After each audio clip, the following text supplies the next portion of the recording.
ओम शांति। अव्यक्त समिति 14 जनवरी 2024।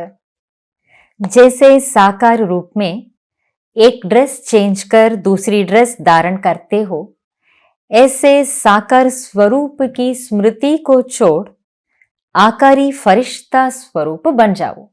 பாபா சொல்றார், எப்படி சாக்கார ரூபத்திலே நாம ஒரு ஆடையை மாற்றி வேறொரு ஆடையை அணிந்து கொள்கிறோமோ, அதே போல சாக்கார ஸ்வரூபத்தினுடைய இந்த சரீரத்தினுடைய இந்த சாக்கார ஸ்வரூபத்தினுடைய நினைவுகளை விட்டு ஆக்காரி ஃபரிஷ்தா ரூபமாக ஆகிக் கொள்ளுங்கள். பாபா என்ன சொல்றார், இந்த உடலினுடைய நினைவுக்கு அப்பாற்பட்டு ஃபரிஷ்தா ஸ்வரூபம் எடுத்துக்கொள்ளுங்கள் அப்படின்றாரு. அப்ப நாம எப்படி ட்ரெஸ்ஸை மாத்திக்கிற மாதிரின்னு ஒரு சுலபமான உதாரணத்தை வச்சு சொல்றாரு. அந்த அளவுக்கு நமக்கு சுலபமாக இருக்கணும் என்பதற்காகத்தான் பாபா அந்த உதாரணத்தை சொல்றாரு. ஆடையை மாற்றுவது என்பது ரொம்ப சுலபமான விஷயம். அது போல இப்பொழுது நான் இந்த ஸ்தூலமான உடல் என்ற ஆடையிலே ஆத்மா நான் இருக்கேன்.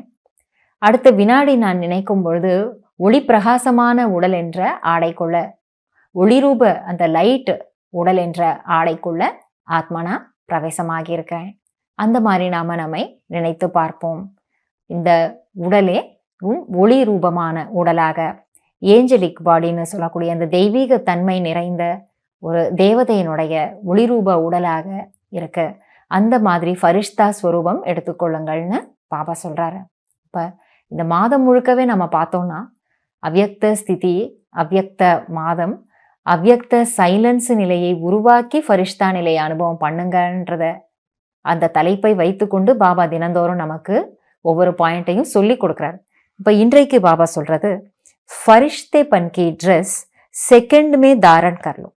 ஃபரிஷ்தா நிலையின் ஆடையை ஒரு வினாடியில் நீங்கள் அணிந்து கொள்ளுங்கள்.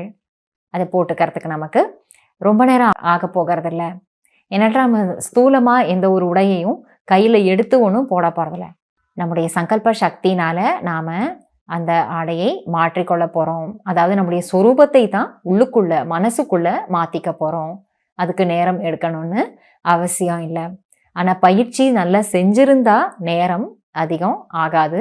ஒரு வினாடியில நம்ம மாற முடியும், ஃபரிஷ்தாவா ஆகிக்க முடியும். பயிற்சி செய்யல எனும் பொழுது அதிக நேரம் பிடிக்கிறது.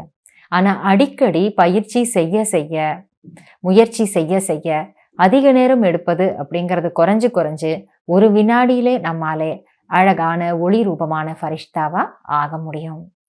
பாபா தொடர்ந்து சொல்றாரு, ये अभ्यास बहुत समय से चाहिए तब अंत समय में पास हो सकेंगे. இந்த பயிற்சியை நீண்ட காலமாக நீங்கள் செய்ய வேண்டும். அப்பொழுதுதான் இறுதி நேரத்தில் உங்களாலே பாஸ் ஆக முடியும்.